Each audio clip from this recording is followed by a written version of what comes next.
You know, when my granddaughter come to see me in Connecticut, she wants crepe for breakfast. And I will show you how to make it really easy and very fast.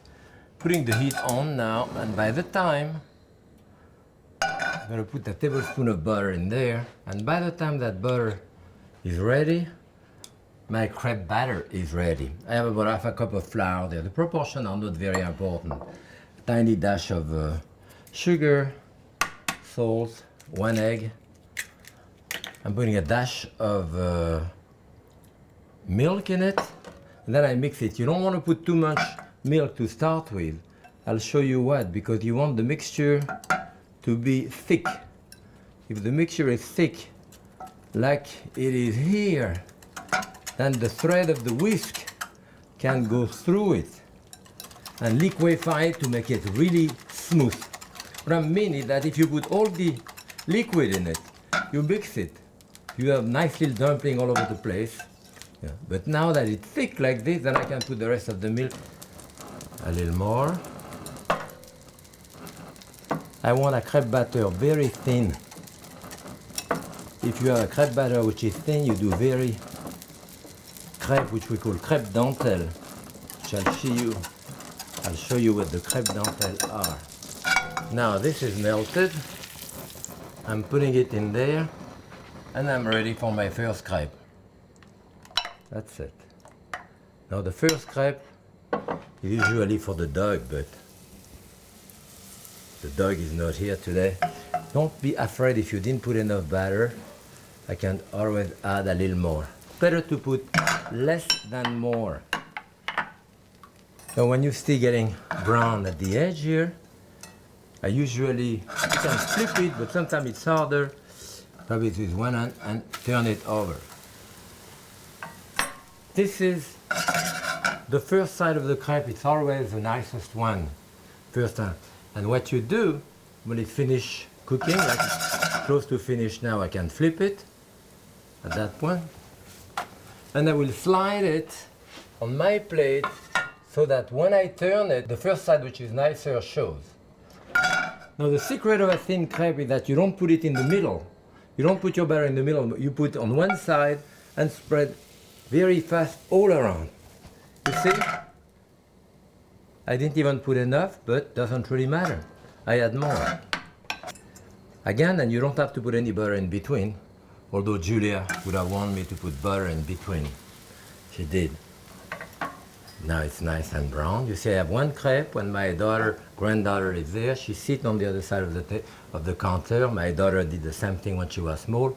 We have jar of jam. She take apricot jam and even chocolate. She grated it with one of those grater.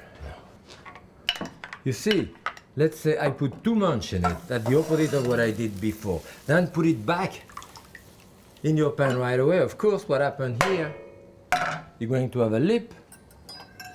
Doesn't really matter. You can always cut the lip and remove it. You know, this way, it's better, as I said, to put less than more. And this is not a crepe pan, it's just a non-stick pan, 9 inches, whatever. Crepe pan often are very small and I don't see the point. Sometimes I do it even on a bigger pan. So I give 1 or 2 per person. So again, as you see, the nice side will be here when I fold it. And that's all there is to make crepe. And now I will show you how to make crepe Suzette.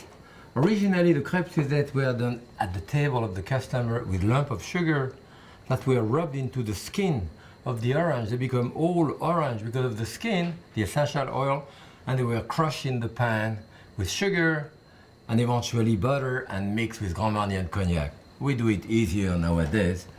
I'm going to put a piece of butter to start with, and then use that miracle thing there to do the orange zest. Going a bit too fast there, and then now I'm going to put the juice. Now let's see, I put sugar in there because we want to do a caramel eventually. And then the juice of the orange. That is the base. of the crêpe Suzette. So here I have that mixture of sugar,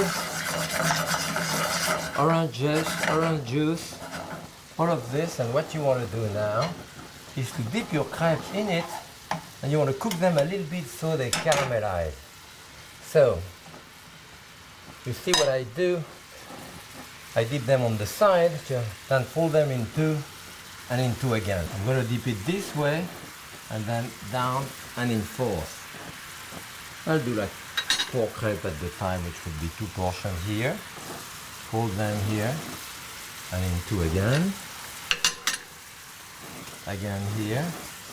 I want to get the taste here. You see, fold it again and in 4. And now I should have my 4 crepes in one layer here, and now they will caramelize. They should be pretty close now. I can fold it, yeah.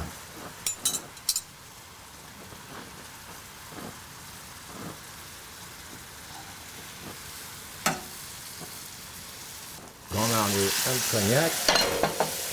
Move this a little bit. Don't look at it when you put the alcohol in it. And you will continue to flamber a little bit. And now you can get them one by one or fold them again. Wow. I think the sugar is caramelizing and beautiful color here. 2.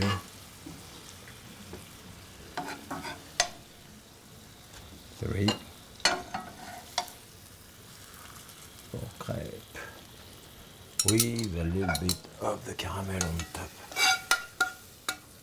But usually you would not even serve them in a platter. You would go around and serve 1 crepe per person directly into your diner plate. And that's how I make my crêpes Suzette.